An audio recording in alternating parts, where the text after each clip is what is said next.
Hello, everyone. Shinobi Rumble is here with another video. I've made a slight change to the content of my videos. From now on, we'll be discussing some interesting facts and theories about Naruto. I hope all of you who have shown love to my videos so far will continue to do so, and please keep giving your suggestions and feedback. It really helps me understand what kind of content you want to see in the future. Now, let's talk about today's video, which you probably already guessed from the title. But for those who have been following the Boruto anime, this video isn't for them, it's for Boruto manga readers. However, if you still want to watch, you can, because by now, you must have already learned that Shikamaru Nara has been announced as the 8th Hokage in Naruto's absence. But is he worthy of this position or not? That's what we're going to discuss. First, let's talk about some facts about whether making Shikamaru Hokage was the right decision or not, and then I'll share my opinion on what I think. So, let's move towards our video. We really like Shikamaru, there's no doubt about that. And Shikamaru's IQ is also stated to be over 200, as Asuma mentioned in the anime. Shikamaru Nara is a member of the Nara clan, and if we were to call him the smartest character in Naruto, that wouldn't be far from the truth. Shikamaru's shadow possession jutsu, which we've seen in the anime, is quite helpful in many situations.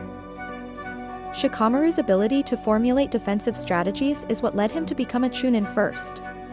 If we think about it in general terms, as the advisor to Hokage Naruto, he has several years of experience in managing the village, and many of Naruto's responsibilities were handled by Shikamaru when Naruto wasn't around. Shikamaru may not be considered weak in terms of experience, jutsus, and power, but there's one thing to consider: all the previous Hokages appointed so far have been stronger than Shikamaru, both in terms of physical power and abilities.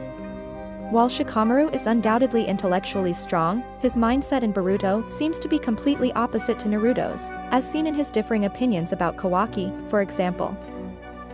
Let's assume for a moment that the decision to make Shikamaru Hokage was indeed somewhat justified.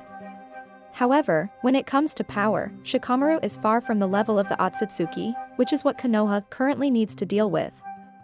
Shikamaru's powers are nowhere near Otsutsuki levels, and he may not be capable of handling the village in the current situation. Sarada is trying to make Shikamaru understand, but he's struggling just like everyone else, especially because he's also affected by Ida's Shinjutsu. In such a situation, he may not be able to make the right decisions, and it's not entirely his fault. This situation is indeed quite different. Now, let's talk about Shikamaru's powers. If we consider his intelligence, it's definitely much higher than Sasuke and Naruto's. However, when it comes to raw combat abilities, he's not on a level where he can single-handedly handle everything.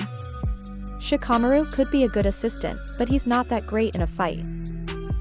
In the current plot, it doesn't seem like there's anyone else in line for the Hokage position.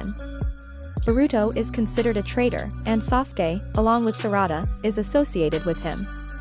Konohamaru, who is somewhat similar to Shikamaru, doesn't seem all that deserving right now, in my opinion. So, it's possible to say that Konoha currently lacks a Hokage who can effectively manage it. In such a scenario, it might be true that this is the end of the shinobi world. When there's no worthy Hokage, like Minato, Hashirama, and Naruto, Konoha is at risk. Comparing Shikamaru from Naruto Shippuden to Boruto, it's clear that his mindset has shifted in a direction that may not be as appealing to all of us. In the pursuit of showcasing the strength of the new generation, they've started portraying the older generations as somewhat foolish. But let's get back to our topic.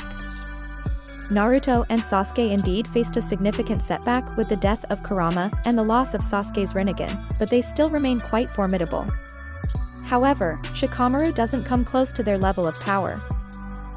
I personally like Shikamaru's character, but when compared to Naruto, it seems like his mindset has shifted in a way similar to the third Hokage's, focusing on protecting Konoha but not necessarily fixing other things apart from village.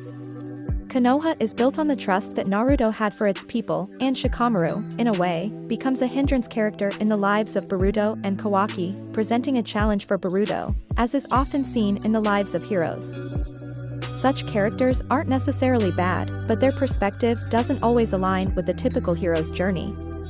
This could be one reason why Shikamaru becoming Hokage seems questionable at this moment.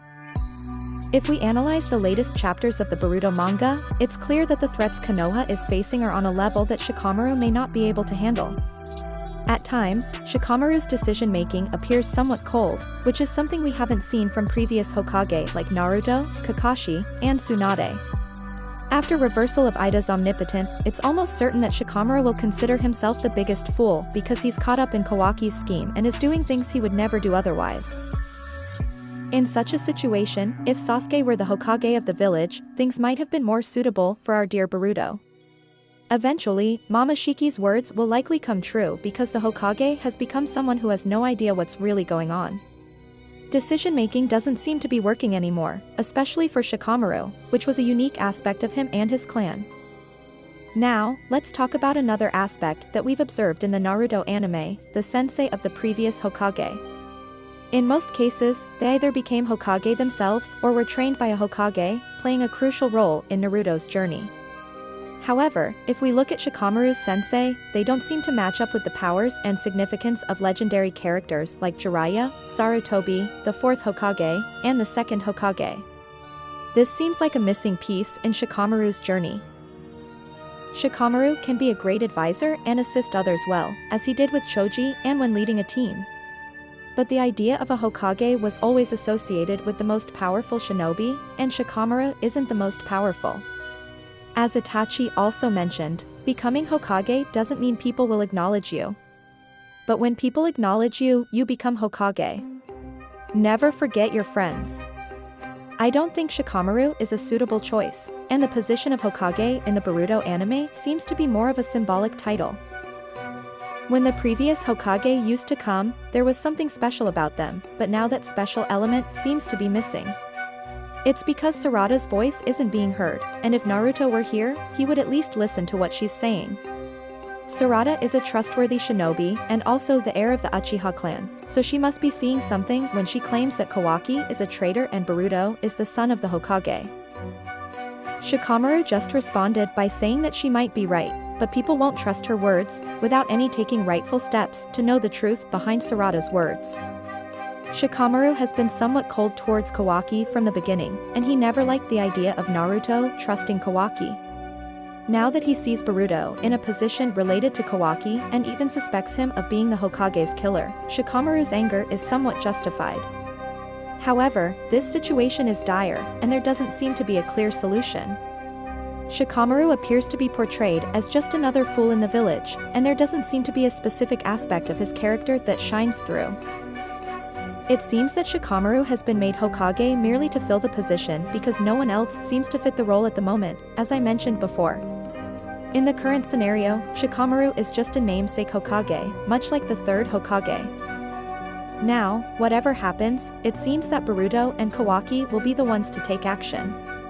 There doesn't appear to be anything special left in anyone else's hands.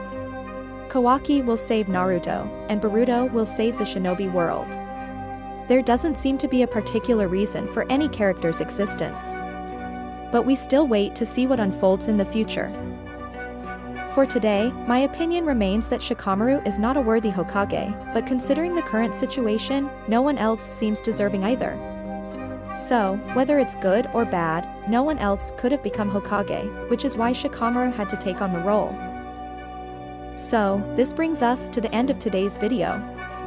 Some of you may agree, and some may not. But I've shared my perspective. If you liked the video, please hit the like button, and be sure to share your thoughts. See you later.